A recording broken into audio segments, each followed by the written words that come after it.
নমস্কার বন্ধুরা, গরমের দিনে আমরা সবাই কিন্তু আমের টক ভীষণই ভালোবাসি। খুব সহজে আপনারা বাড়িতেই কিভাবে আমের টক বানাবেন আজ সেটাই দেখাবো। আমের টক বানানোর জন্য প্রথমে সর্ষের তেল গরম করে নিয়েছি।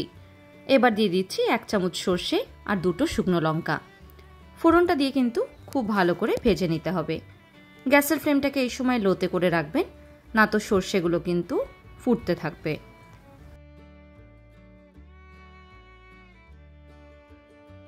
সর্ষে থেকে যখন সুন্দর গন্ধ বেরোতে শুরু করবে তখন দিয়ে দিচ্ছি কেটে নেওয়া আমগুলো।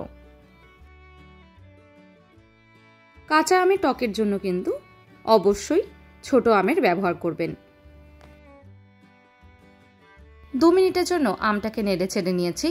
এবার দিয়ে দিচ্ছি একদম 1/4 চা চামচ হলুদ আর 1 চামচ নুন।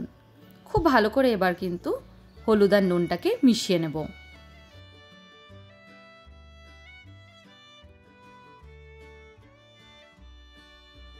হলুদের কাঁচা গন্ধটাও চলে গেছে আর আমটাও কিন্তু খুব ভালো করে ভেজে নিয়েছি।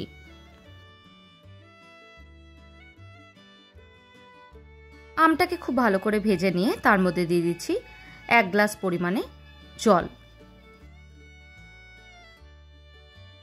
আমের টক বা অম্বল কিন্তু একটু জল জল হয়, তাই সেই হিসেবে একটু বেশি কিন্তু জলটা দিতে হবে। আমটা খুব ভালো করে সেদ্ধ হয়ে গেলে তার মধ্যে দিয়ে দিচ্ছি 3 চামচ পরিমাণে চিনি। যেহেতু আমের টক বানাচ্ছি সেজন্য কিন্তু চিনির পরিমাণটা একটু কমই ব্যবহার হয়। গরমের দিনে কিন্তু শেষ পাতে আমের টক খেতে অসাধারণ লাগে। আজকের এই সহজ রেসিপিটা অবশ্যই একবার ট্রাই করার অনুরোধ রইল। আজকের মতন এইটুকুই। ভালো থাকবেন। ধন্যবাদ।